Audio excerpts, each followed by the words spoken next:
83 years old. I live in Leisure Village, Camarillo, California. I'm here to tell you some of my so-called experiences of World War II. My father came from Sweden at the age of 17, worked in a tool and die factory in Massachusetts, and joined the Army during the First World War. He went overseas with the 1st Division, and his job was to sit in a basket under a balloon that was held to the ground by a cable. He had a field telephone up there, and he was supposed to look across the battlefield and explain what actions the Germans were taking. Back in those days, they did not have parachutes. And if a German plane came over, they had the responsibility of hauling that balloon down to the ground. I was born in Seattle, Washington in 1923 in September. My parents moved us to San Francisco, California. My father was an official of the Buick Company in San Francisco. When the Depression came, he lost his job, and he took his money of what we had and went to the Santa Cruz Mountains and started a chicken ranch. And that sustained us during the Depression itself. I was in a school of about 20 children from grades 1 through 8 with one teacher. I was one of the only ones that had a bicycle. Most of them had horses to ride to school. Conditions were getting better in 1938, and our family went back to San Francisco. At that time, I started the 9th grade at a junior high school. And a good friend of mine was telling me about this wonderful boys club they had, in which they had an indoor swimming pool, tennis courts, and you can go anytime and use these facilities. When he was talking about it, I'm thinking in terms of a athletic club, and right away I said, there's no way I could afford to buy membership into this. He said, oh, this is a big surprise. You get to go free. In fact, the government will pay you $1 every time you attend a meeting. They send you for 2 weeks camping, and they give you $1 a day. And this was fantastic. And I said, well, what is this club? He said, the California National Guard. Back in those days, the governor was responsible. He was in charge. And he deliberately went out and started recruiting kids underage, hoping they would enjoy themselves and stay in it, because they had to infuse the National Guard. It was only a few years before the horrors of the First World War, trench warfare, and gas was still very strong in the young people's minds, and they wanted nothing to do with the military. The world started changing, and the National Guard was federalized. And I was asked, was I of age? And being honest, I said, no, I wasn't. So I received an honorable discharge after 18 months service. This is a photograph of me in the National Guard. I was there for 18 months. I continued on into high school in San Francisco, and I started working for an insurance company on my off-duty time. When I finally graduated, the insurance company expected me to report to work 8 hours a day. But I was interested in attending the first city college that was started in California. And all it cost me was my books. There was no other fee. I spent the summer going to school there. And then when the fall came up, and not having a job, I could not continue my education. So then I joined the Army Air Corps in September the 8th, 1942. I was sent to intelligence school and came out as a photo interpreter and was assigned to the 100th Bomb Group.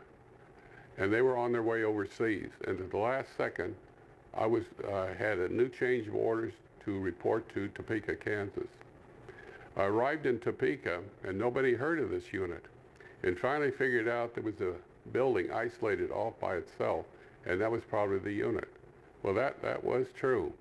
And their problem was to establish 4 brand new airfields, secret airfields, in the state of Kansas for the so-called B-29 program.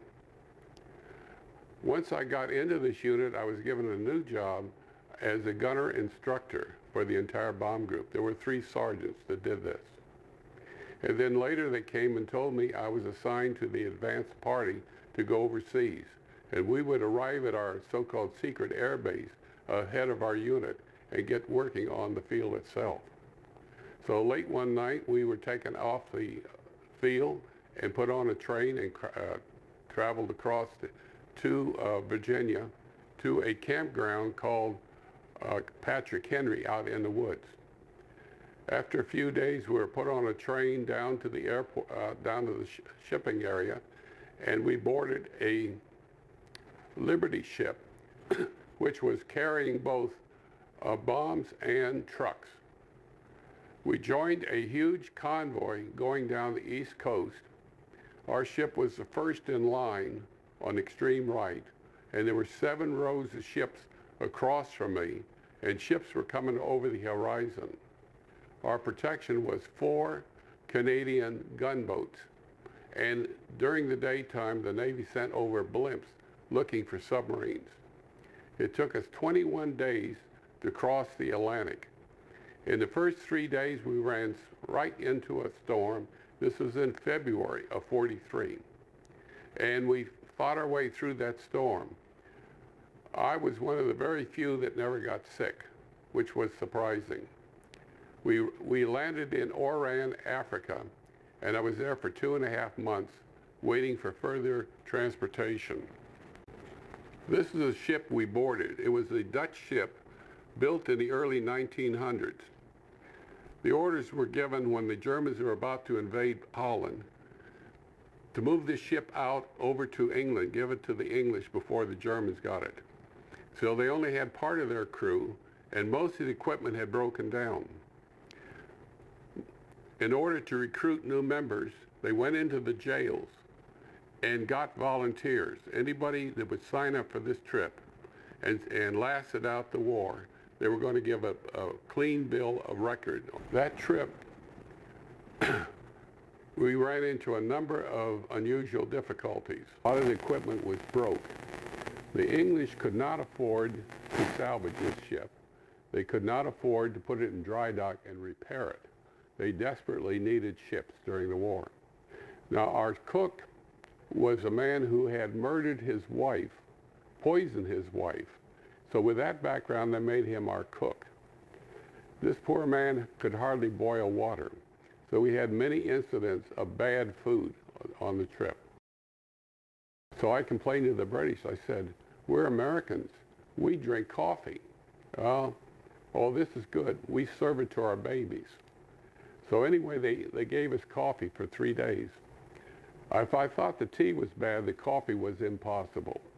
I swear it had to be boiled tree bark. It was about the closest I could figure out. We made emergency stops in Port Said. We had so many sick people aboard. We made a second emergency stop in Aden, Arabia, and this is where they took our cook off. The last time I saw him, he was in a straitjacket with 2 armed guards, and he was babbling nonsense. After 2.5 months in North Africa, it was time to go on our next stage. We boarded the Dutch ship and headed out of the harbor down the Mediterranean. Now, the Germans had the island of Crete, which is the east end of the Mediterranean. And on this island, they had submarines, aircraft, and speedboats. They patrolled the whole Mediterranean area. Now, we were to go without any form of escort, strictly on our own. As we headed east, we ran into this fog bank that came right down to the edge of the water. As we entered this curtain of fog, once inside, you couldn't see beyond 2 feet. It was so thick. And we stayed in this fog all the way through to the very end of the Mediterranean. We came out of the fog and discovered we were at the entrance of the Suez Canal. Around the entrance, there were 5 ships that had been sunk. Now, the water is so shallow that the water came up only to the deck. We entered the canal itself and headed south. We had so many sick people on the ship that we had to make an emergency stop at Port Said, and these people be taken off to the British hospital. This was an unexpected stop. While they were offloading the patients, a British ship passed us, took our position in the canal. It had over 500 English women in the English Army on their way to India to act as clerks in their headquarters. We didn't know it at the time when the ship took our place, but within a matter of days, all these women would be dead. When they arrived in Bombay, a Norwegian ship came in with gun cotton. The ship got on fire, and they were told to stay out of the harbor until they put the fire out. So they claimed the fire was out, and they were allowed to dock. The fire broke out a second time, and all of the firefighting equipment of the city of Bombay was rushed to the harbor. As soon as they got there, the ship blew up and scattered all this flammable equipment all over the harbor and into the warehouses. And the British ship was carrying explosives. This ship was just vaporized. All these women were killed. When we left Bombay, our train took us down through the harbor area, and I saw, for example, one ship a city block away leaning against one of the warehouses, which was partially destroyed. I saw the superstructure on another ship a block and a half away from the water, setting out in the field. This was one of the biggest problems that happened during the war that the average person was totally unaware of. At this particular moment, the Japanese army came across Burma and was ready to enter India. And they were putting pressure on the Indian army. All our supplies was destroyed in Bombay. And the British were told, stand and die, don't allow any of the Japanese enter India. If they do, they were going to take all of India over.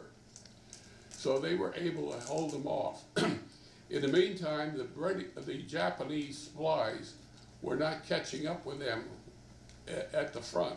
So they were forced to turn around and re-enter Burma. That could have been a disaster, adding maybe years to World War II. This was kept secretly from the American people. 2 years after the end of the war, Life magazine came out with a 2-page spread on the so-called fire in Bombay. They showed a few pictures, but never explained how disastrous that could have been. We finally made it into Bombay, our final stop. In Bombay, we were taken off the ship and we had to march 3 miles to the south of the city to a British Army camp. We were told we were given 4 days of rest because of the extremely bad food on the ship. One of the incidents, the cook had overseas hams. Now, overseas hams have been soaked in salt water so that they become hard as a rock. And the technique is, once you're ready to cook them, you soak them in clear water and keep changing the water to draw out all of the salt. Well, this cook didn't know that. He took these hard hams, put them in an oven, and baked them. And we were told we could have all the ham we wanted. Now, in eating the ham, you had no taste of salt. But about a half an hour later, it hit you. And everybody ran to the only water fountain on the ship. The British colonel, who was the troop commander, said, turn off the water. Our colonel said, as of this moment, I'm not responsible for your life or the life of the ship if you turn that water off. So the colonel had second thoughts and he ran and locked himself in his cabin for 3 days. Another incident, they would pick up the meat about 2 o'clock in the morning and lay it in trays outside the cook's shack. he would come on duty at 5.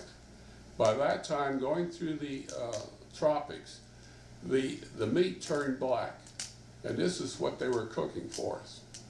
Then we had the case of the boiled potatoes. When the sergeant walked by, the whole top of the kettle was full of white worms that had been in the potatoes. The American officer was told about this, and he said, "These are Americans. We do not eat garbage." And the cook said, "I give you a choice. It's either this or nothing. We're running out of food." To give you an example, we had 2 meals a day on the ship. In the morning, I got 1 boiled egg, a piece of cheese the size of my thumb, a piece of bread with a smearing of jam on it, and this horrible, horrible tea.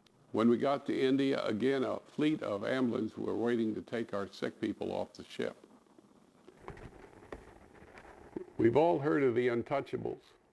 These people, all they owned was a piece of cloth around their hip. They lived in the streets. They took their showers in the streets. This is an example of what we saw. One day I was in a park, and I saw these snake charmers with a cobra. I came up behind it and got this picture. Then I bumped into something, and I looked down, and I was in a bunch of baskets holding snakes. I very quickly moved away. Here I am in a cab going into town. We were about 3 miles away from the city. In the city itself, Bombay didn't have street lights. They used candles and lanterns at night. You would do your shopping early in the morning. From 11 o'clock to 4, everybody went to bed. It was too hot to be outside. I'm sure you heard of that song, "Only mad dogs and Englishmen are out in the noonday sun." Obviously, this is what they were talking about. In India, the women do the work, and the husbands stay home and take care of the children. I got a picture of this girl coming back from work. I was sitting with a British sergeant, and he looked at her very long, and he finally said, "You know, the longer I stay here, the whiter they get." This is an example of the burning gas. This is how they get rid of their bodies over there. The babies they throw in the river, and the sea turtles clean it up. They had the Tower of Silence that had no roof, and the vultures would come down inside and clean the bones.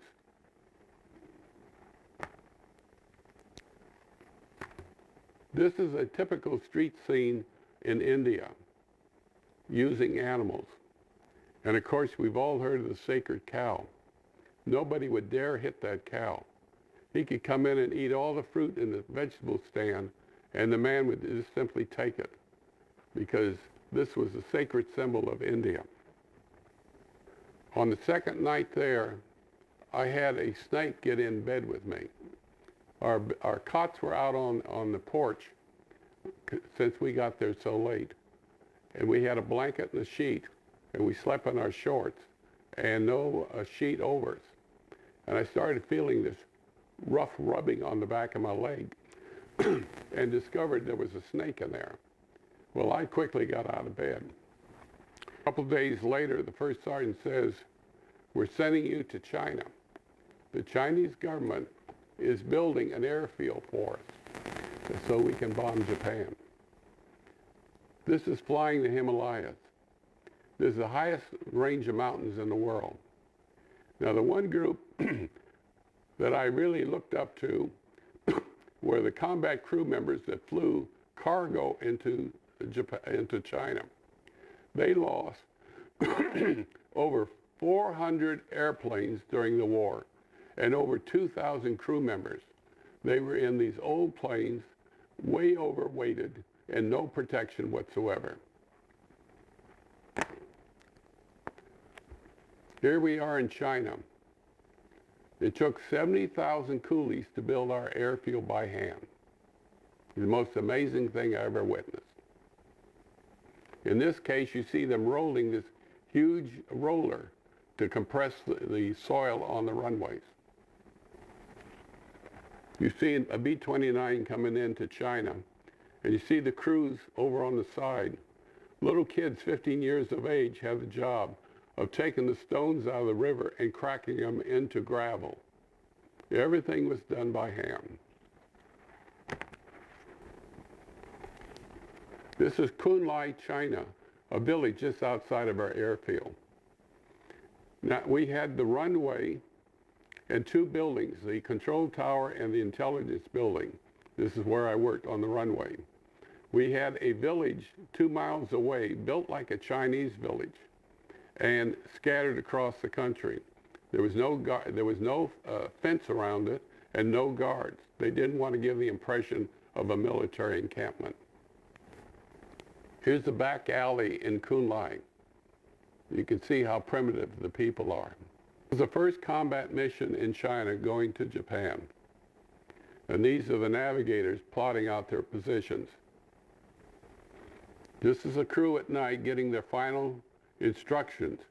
Their target was Imperial Yawata, Japan, the iron and steel works. This factory built 56% of all iron and steel in the country. Now here's Yawata, Japan. And you can see the smoke coming up over the area. This was photographed a day after the actual bombing, so we could analyze and determine, did we have to go back and redo the job? Which was the 15th of June, 1944. 68 aircraft were on that mission. 47 of them were able to get to Japan and bomb, dropping 107 tons of bombs. We lost 7 aircraft over the target. This is a picture of the Chinese army that was supposed to protect us. We had no protection in China whatsoever. The American government could not support us in any way, so as a result, we were warned going over there, be sure to take enough cigarettes, shaving cream, toothpaste, whatever is necessary, because once you get there, you get nothing. The American government paid the Chinese government $5 a day for every American living in China. And it was their responsibility to take care of our needs. They bought our food from the local Chinese. We had a Chinese restaurant that served our food. We had Chinese that did our laundry. This is the way we lived. We have to go back when I was in Kansas. And one day I was flying in a B-17 and we landed, and we didn't have enough planes for all our crews. So there was a crew standing by to use our aircraft. And over in the corner I saw this one crewman. I immediately recognized him and he in turn recognized me. We had gone to the same high school in San Francisco, and his name was Tony. We didn't have much of a chance to talk because his crew was to use the aircraft. But I did find out that he was a radio operator in my same squadron, but I'd never run across him. We can go ahead to when I was in China, because in the meantime, I never saw Tony after that one incident. In China, the cargo planes were bringing us barrels of gasoline, building up our supply in order to bomb Japan. It took them at least 25 days to fill up our tanks. Somebody came along with the idea, why not put a rubber tank inside each bomb bay and carry the gas in B-29s. One B-29 could carry more gas than a whole fleet of cargo aircraft. And Tony was on this flying thing, and he found out I was in China. So he would come over to the office and we would talk of old times back in high school. Tony was the only son of his mother and father, but he had a large extended family of aunts and uncles and cousins. He was the only one in his family that went off to war. So he was getting boxes of candy and cookies from his family, and he'd bring them up to China and share them with me. One time I got a call to be out at the airfield. There was a B-29 coming in with a package for me. and I was to bring a cup and a spoon. I went out there just as they were landing, and what happened, back in India, the fellows could make ice cream in the evening. They had ice cream parties. They had the ice cream powder, the milk, the ice, and the little machine for grinding, making up the ice cream. So they decided a treat. They made up the ice cream in a can, put it in the bomb bay, which is the cold part of the aircraft, it's not heated, and flew the plane over the highest mountains, the Himalayas, which froze the ice cream. And there we were in China having an ice cream party at the field. Move ahead, the next time I saw Tony was when we were out on Tinian Island. I had got a new assignment as a crew member on a B-29, as an intelligence observer. And it turned out I was assigned to Tony's aircraft. We flew a number of missions together. One day the operations officer came over and says, "You're flying tomorrow." So I went down to Tony's tent and I sat around for about a half an hour and never showed up. Finally the supply sergeant came in and wanted to know what I was doing there. I said, "I'm waiting for Tony because we're flying tomorrow." And he says, "Uh-oh, you haven't heard the latest word." I said, "What was that?" He said, "They flew a special mission into North China last night. One of the radio operators was sick and couldn't fly, and they asked for volunteers." Tony raised his hand and he volunteered for this flight. Now we were within less than 2 weeks of the end of the war, and I think the average GI in the Pacific was well aware the Japanese had lost the war. It was a matter of them admitting to this fact. And Tony knew this, but still he volunteered. He felt one more plane, one more load of bombs may be the thing to have the Japanese admit they had lost the war. His plane did not come home. We had made a promise that if either one of us was to die, the other would go home and comfort his mother. At the end of the war, I did go to his house to meet his family, and they had a special surprise for me. An Army captain stopped by a month before and told them he had the job of finding all those who had fallen in battle, and he was assigned to the Tony's case. He interviewed the crew that was on that flight. He interviewed the Chinese was on the ground and the Japanese army. And the story was this: the plane had been hit, it was going down, and the pilot ordered everybody in the parachutes. And there was Tony putting on his chute, and the pilot, they were the only two left. So Tony told the pilot, "You go ahead and jump, I'm right behind you." And that's the last time I saw him. The plane crashed, and the Japanese were running around picking up all the crew members. The Chinese ran to the airplane and discovered Tony's body, and the tail gunner was unable to get out, and they died. The Chinese secretly took the bodies up into the mountains to another village and buried them. And he brought home this picture of this tomb that they had made.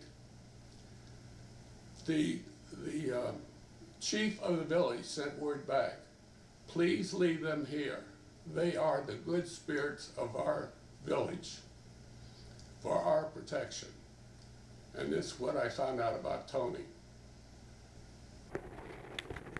I was told of an area close to my camp in which they had a collection of aircraft. What you're looking at here is a Japanese Zero, and I'm sitting in the cockpit. This place was a school training mechanics how to work on airplanes. When the Flying Tigers came to China and General Chennault heard about this plane, it had been shot down in 1930 over Shanghai, and the Chinese people took it apart and carried it 1,500 miles across China to the safe area, and it was used in the mechanic school. General Chanel flew this plane for about 3 days, and from his flying, he came up with a technique of how to destroy Japanese aircraft. Here's an example. Once we had bombed Japan for the first time. The Chinese government sent all sorts of entertainers over to our field to entertain us. This is a concert put on one night at our airfield.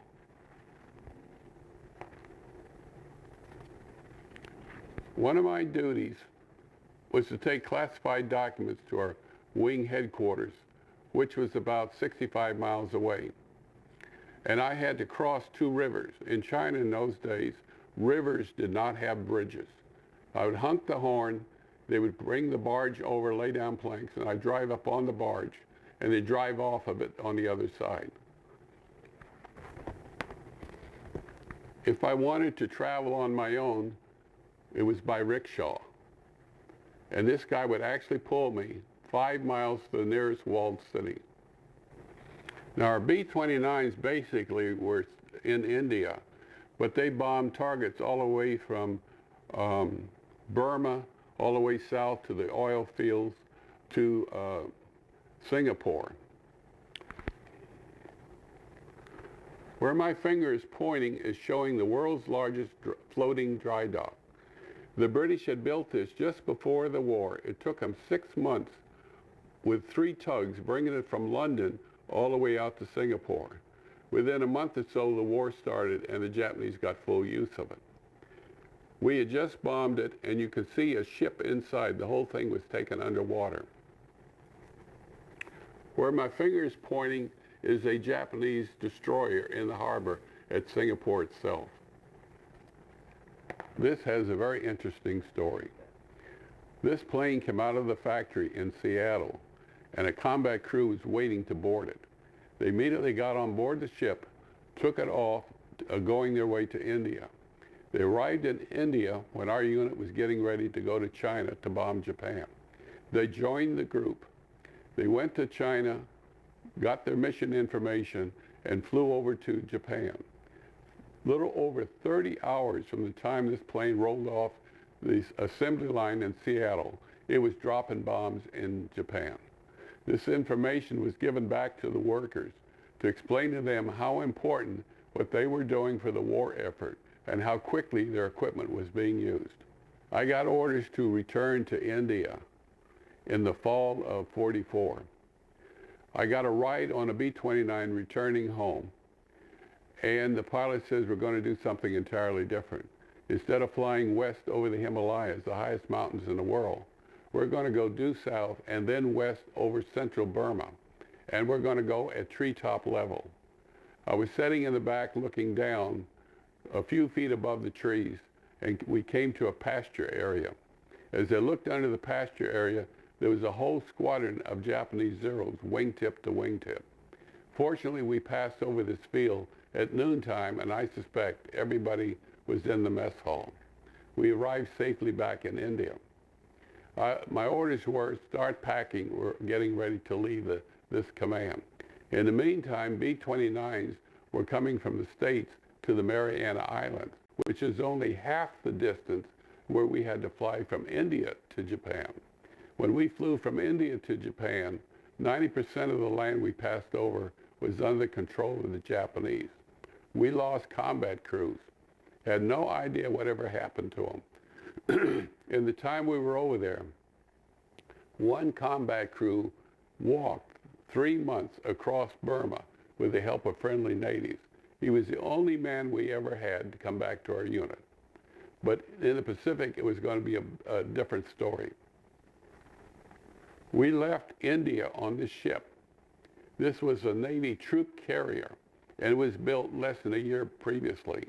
It was the latest, fastest, and best ship the Navy had. We took off at Calcutta, heading south.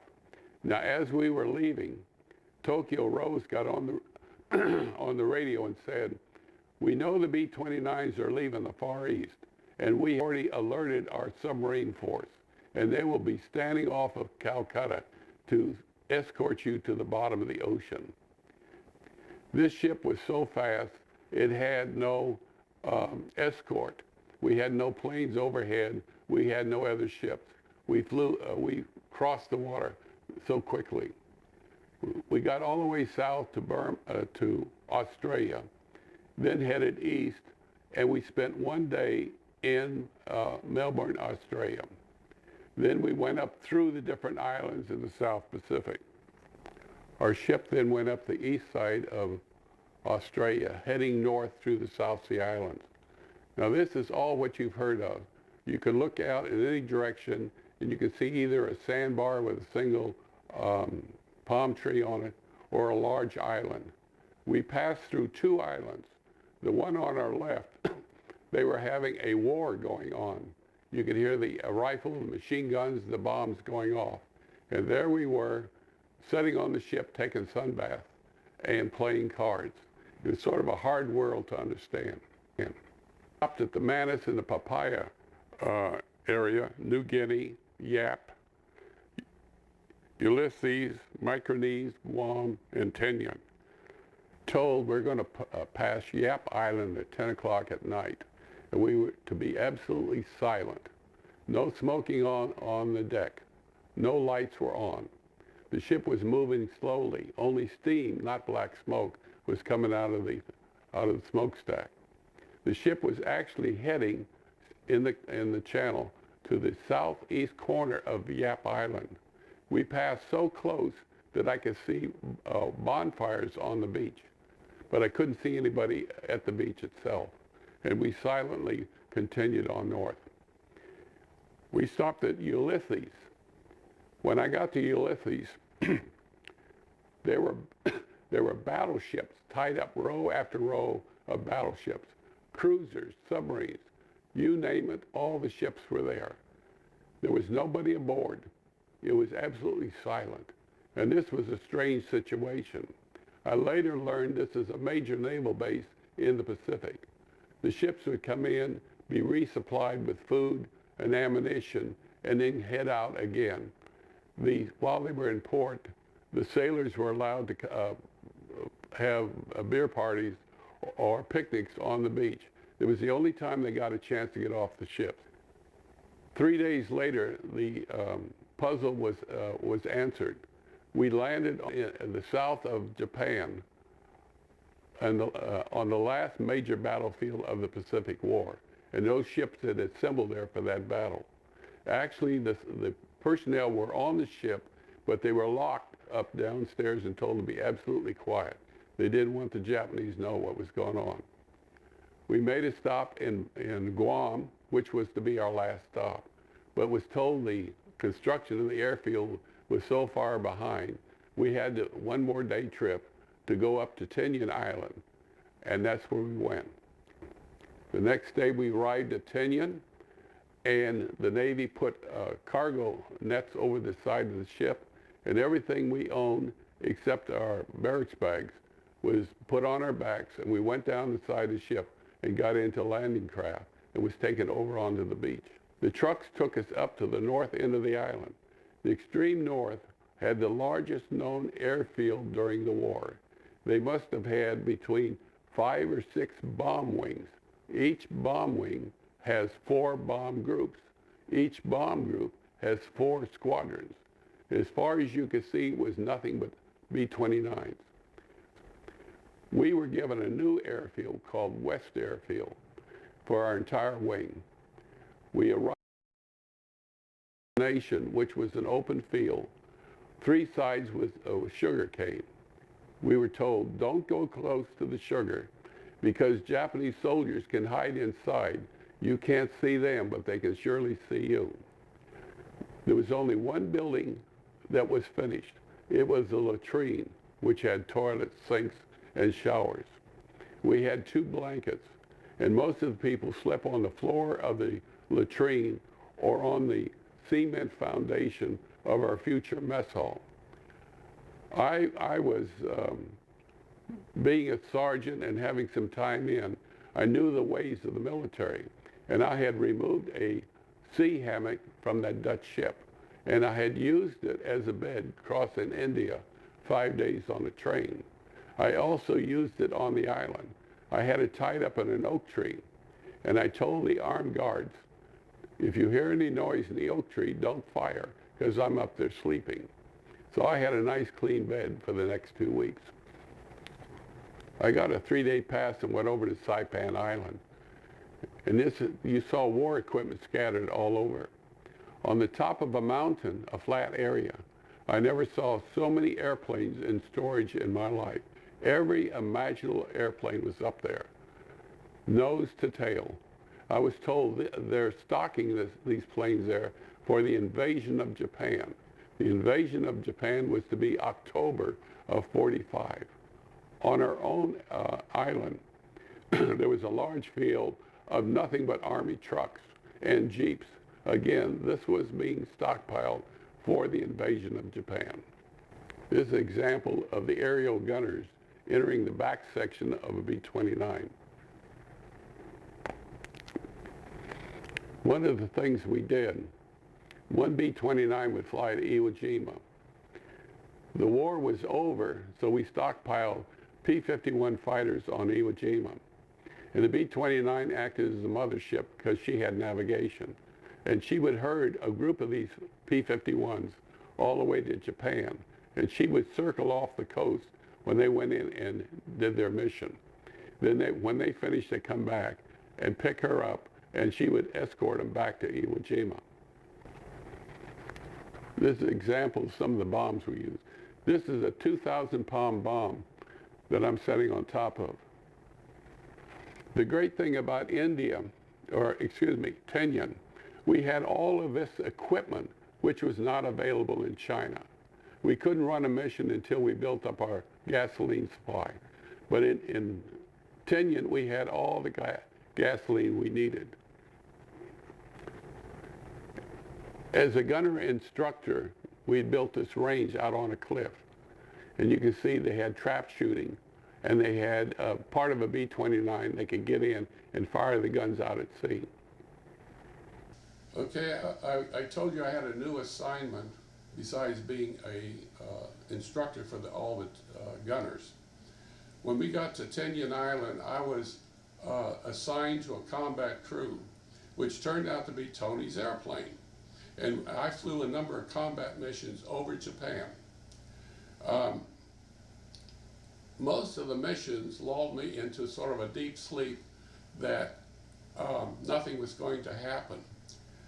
But in one mission, we had to find the Army's Air Academy, 75 miles north of Tokyo.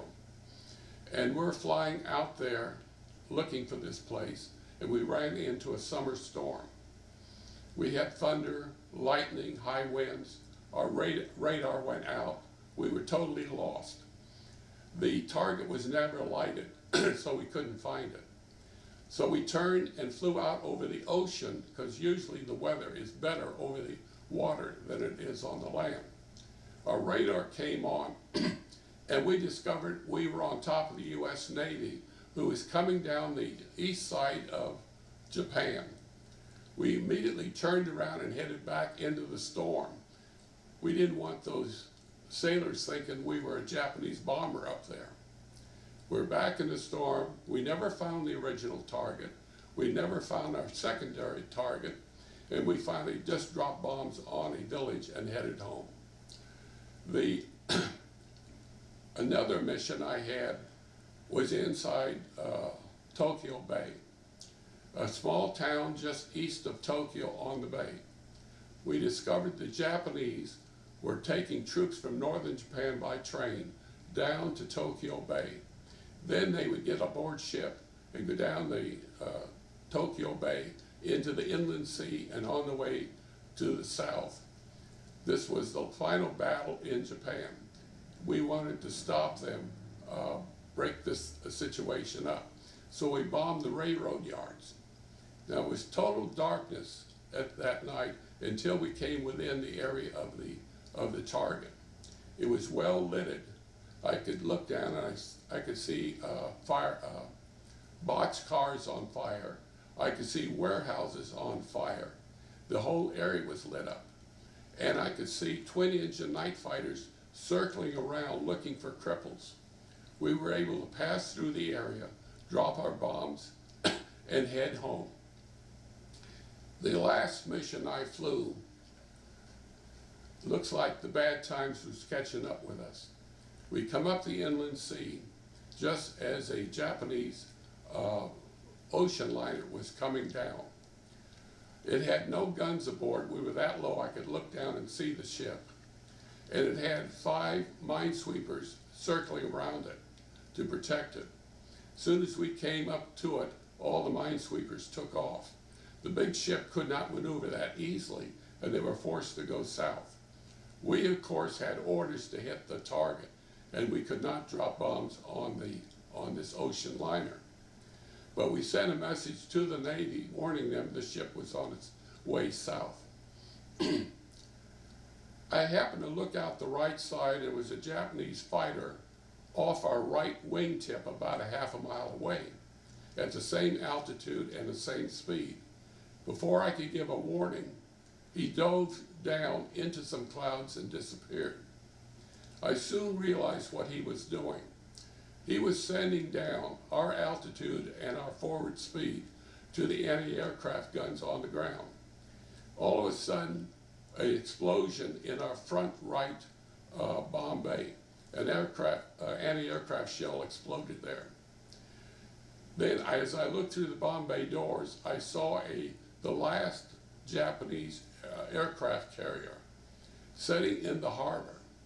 The thing was loaded with Japanese fighters. I could see the red ball painted on their wings and on the back by the tail. And I could see what appeared to be dust. Actually, that was the anti-aircraft guns. They were using the ship to protect the city of Osaka. We passed over, and I looked down on Osaka. There wasn't a single house standing. The whole city was completely eliminated. We passed over the city, and we're heading towards the aircraft factory, and we dropped our bombs.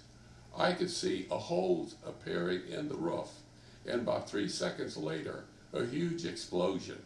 The bombs had delayed fuses, and they were exploding inside.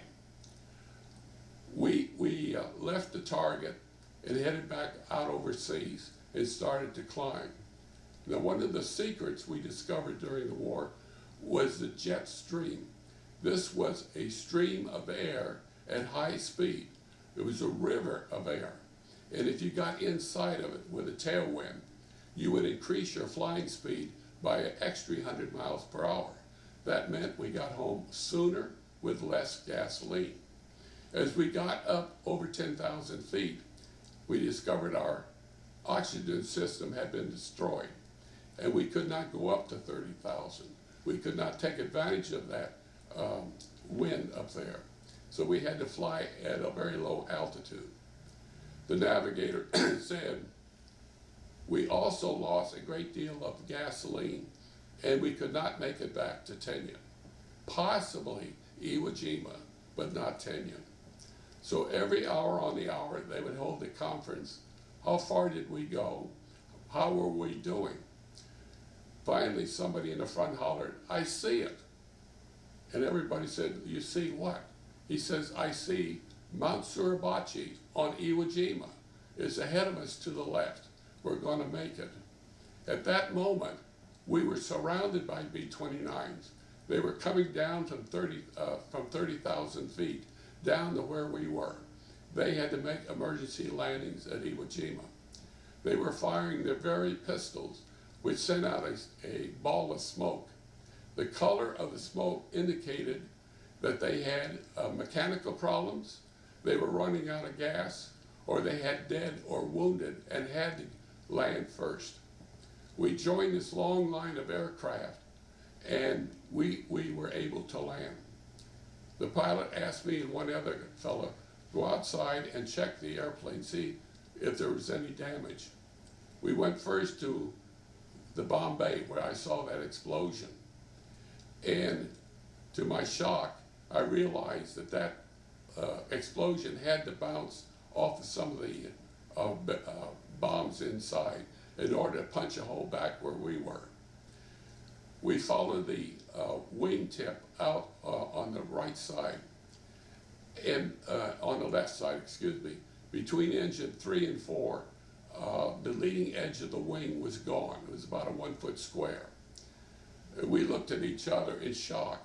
What if that thing was only 2 seconds later and it had come up through our wing tank where the gasoline? That would have been it. We followed the body back past the gunner section, and there was a 4 foot square of aluminum missing. Stand outside and look inside the airplane. You could see the framing, you could see the guide wires. If any one of those had been cut, that would have been it. But that wasn't the worst case. Walking back towards the tail, the front end of the rudder, a 3 foot hole was punched through there. If it was only a matter of a foot back further, it would have destroyed the rudder itself or the elevators. We'd have lost all control. So I told the pilot this was the damage, but we were still flyable and we could be able to get back to Iwo Jima. All we needed was gas. At that moment, a sergeant up on the wing pumping in gas called down. He says, "Captain, do you know your tanks are absolutely empty? If you had been waved off, you would have had to crash in the ocean." That was the last mission I flew. I told about my so-called heroes were the pilots that flew the cargo ships into China. The second group were the Seabees on Tinian Island. They would get there just as the sun was coming up, and 5 minutes later you hear them sawing and hammering all day long. They built our little village up. They would build platforms, and then they put tents up. As soon as the tent was ready, 3 guys would get together and move into the tent. They built an actual little city in this open field that we were at. Anything we wanted, they told us, you don't need a work order, just tell us what you want, and we'll build it for you. This is a wash machine they built for me, so I could wash my clothes. Now keep in mind, during the war, the only food we got was canned food. So I wrote to my mother and asked her to send me vegetable seeds. That soil was so rich. Now that's my cot in the corner. I could reach under the cot and pull out carrots, lettuce, and I would nibble on that. That's how I got my fresh fruit. Here's an example of B-29 being loaded with gasoline on its way to Japan.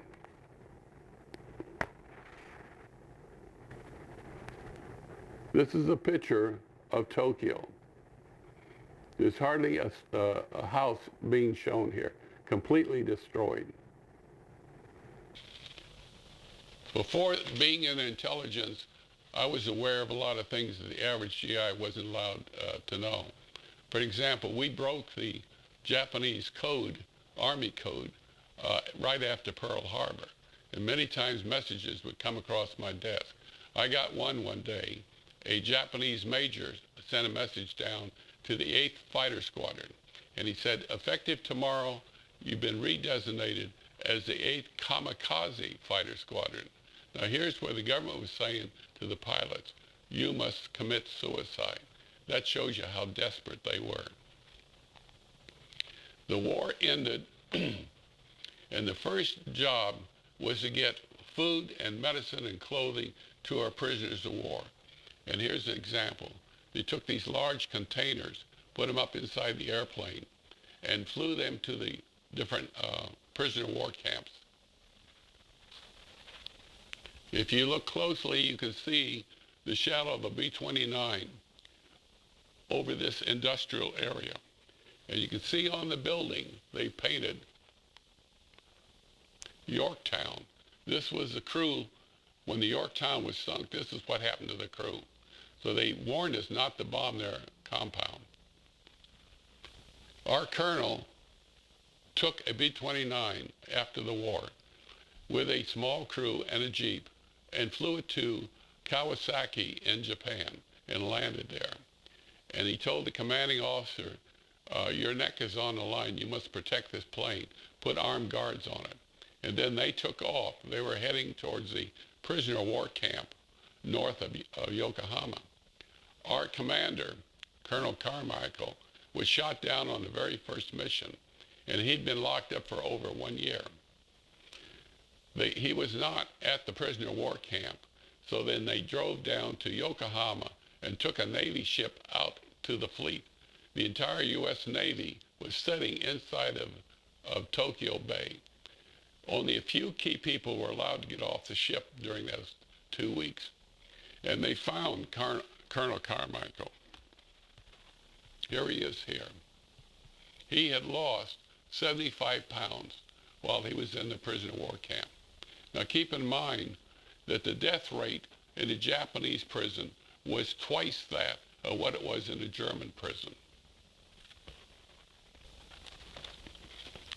About a year ago, I was going through government files using my computer, and I come across this photograph.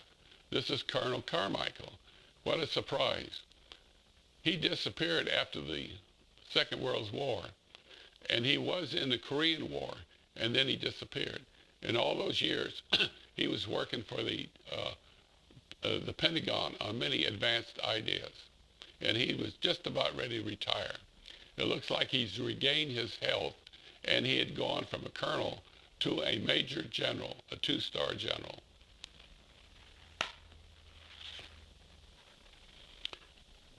This is the day they signed the peace treaty with the Japanese, 2nd of September, 1945. You know, this is after the actual signing. Every airplane that we had in the Pacific went to Japan and flew wing formation over the city, just above the rooftops, for several hours. We wanted to show the Japanese one of the arms that helped defeat Japan. Once the treaty had been signed, MacArthur then asked for a display of all these planes to fly over Missouri, and that's what we have here. Now, one of the things of our particular unit, unlike any other flying organization, we worked directly for General Hap Arnold, who is the head of the Army Air Force. We did not work for any theater general. MacArthur would have loved to have had us working for him in his return to the Philippines, but we took our orders right out of the Pentagon. Now, one of the things that you saw in our outfit, this is called nose art, and we could paint anything we wanted on our planes.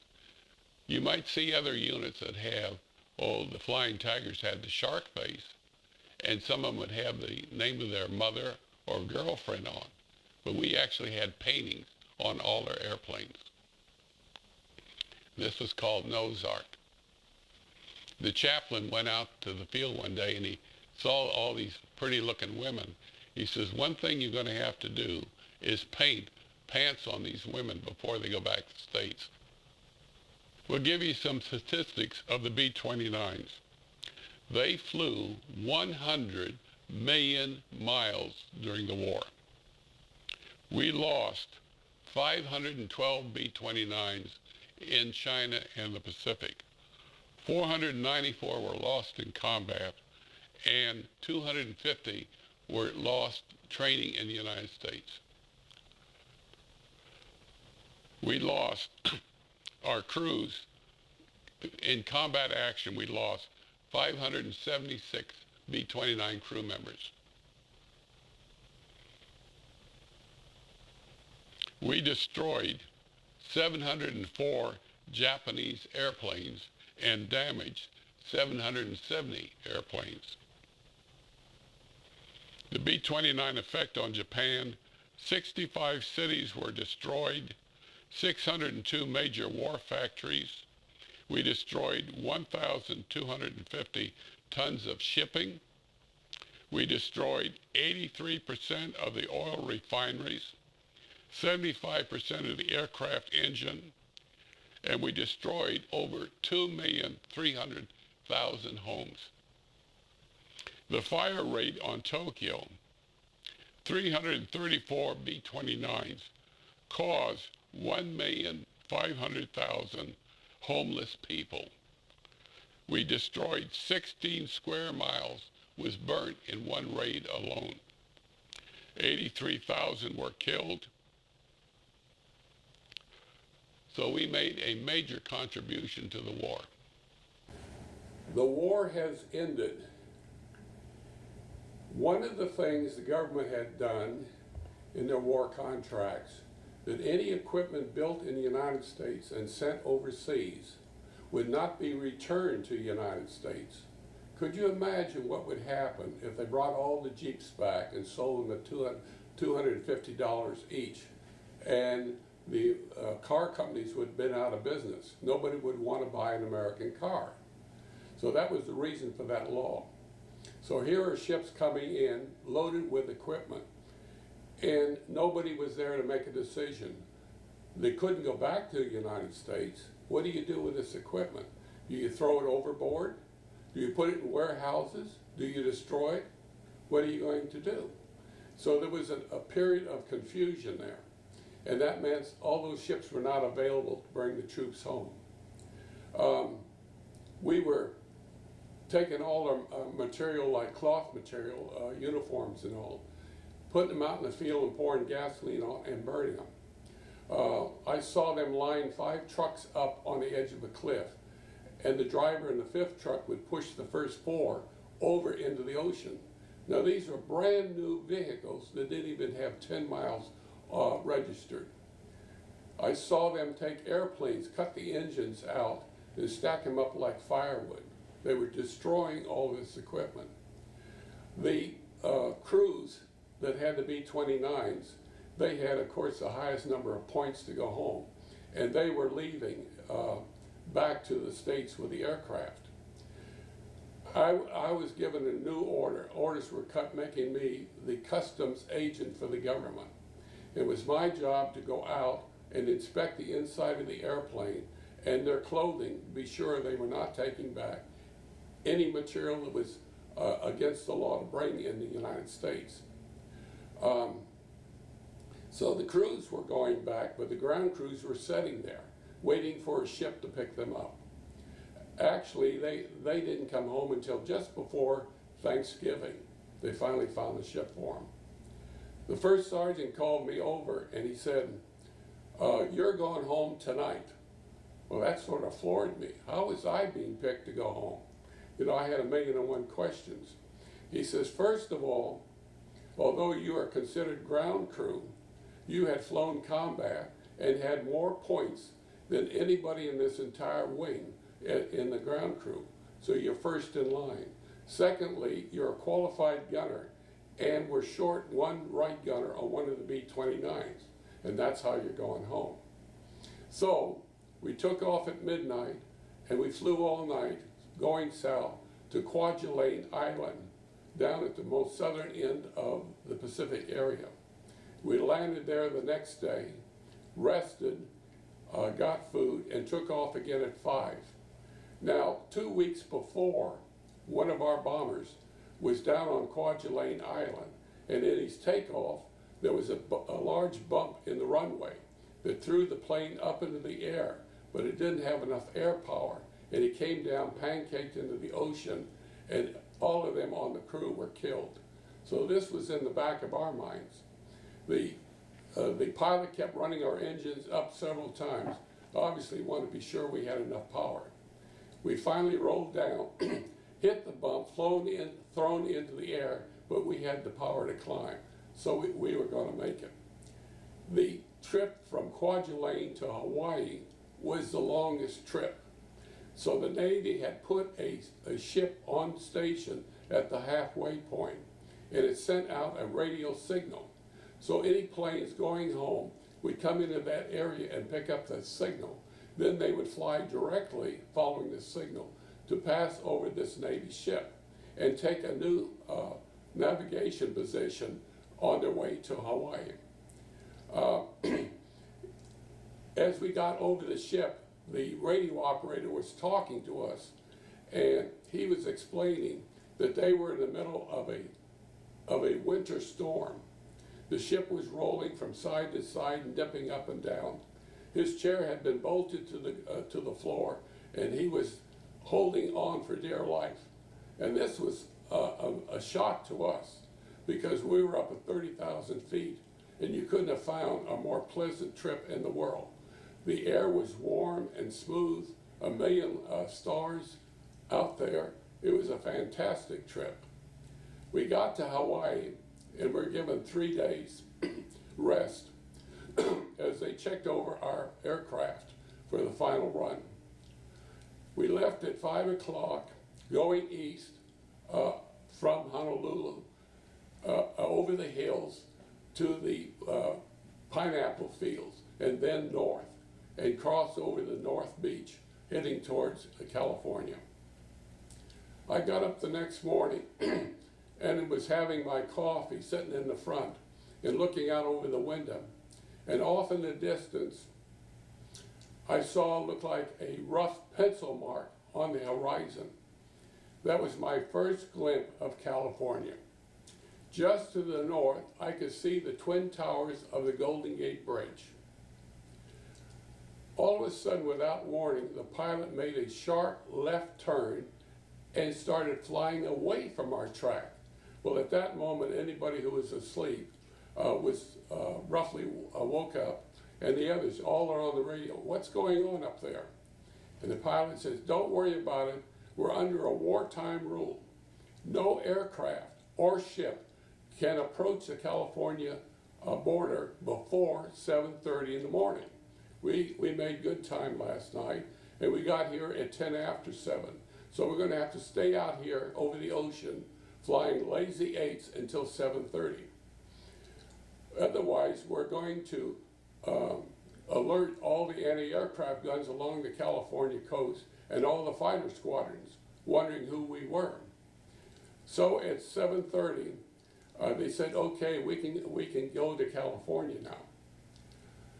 So he says, we are the last B-29 coming in from the Pacific. We are the very last one. And he said, we're going to let them know who we are. At that point, he brought the airplane down as close as he could to the beach, and he speeded up at full power. We must have rattled every window in San Francisco. When we crossed over the bay, we were down at the deck level of the San Francisco-Oakland Bay Bridge. People were stopping on the bridge and waving. We made our final stop at Mather Air Force Base, just outside of Sacramento. The pilot said, now be sure to check everything and get all your equipment out, because I'm locking up the plane and another crew is going to fly it down to Arizona this afternoon. So we got out and we all assembled around the nose wheel of the airplane outside. One of the gunners fell to his feet and kissed the earth. We understood his feeling. We made it. We had circled the world. We had gone through combat, and we were the lucky ones that made it home. When the war ended, I was on the last B-29 airplane in the Pacific area. I helped crew back to the States. And I took my discharge at Mather Air Force Base in California. I went to work for the Army as a programmer on IBM. And then later I transferred to the VA and did the same work. After the war, this was just simply too dull for me. So I joined the Army and I was sent to CID school. That's criminal investigation. And I was sent for 7 years into Japan. Once I arrived in Japan, I was sent to CIC, counterintelligence, and I was made the liaison agent between the two units for northern Japan. I later moved down to Yokohama and finished my tour there and returned to the States. This was my first opportunity to leave the Army, so I left the Army and I joined the Air Force as a flying instructor at their navigation school, and I was there for 5 years. I left there and I went to Europe for 4 years. And while I was in Europe, I made a point of visiting every country with the exception of Finland, Ireland, and Portugal were the only 3 I missed. I was sent to North Africa on 3 separate occasions, and one of them, the State Department sent me down to train the first intelligence unit within the Ethiopian Armed Forces. And I set up a training schedule, an intelligence center, which they went out and started gathering intelligence information. I also trained their officers who were going into the different embassies. After 4 years in the United States, I was assigned to an airfield in Massachusetts, in the western part of Massachusetts. I was there for 2 years. And then one day I woke up to the fact that I had put 22 years in the military service and could easily retire. This is at the time that the Vietnam War was heating up. So I decided to quit. And I had offers to work at Boston University, 2 jobs there. I had offers to work for all the intelligence units in Washington, D.C., and offers to work for an air company in St. Louis. The system was, if you were in the military, you had to stay out 6 months before you could join the government service.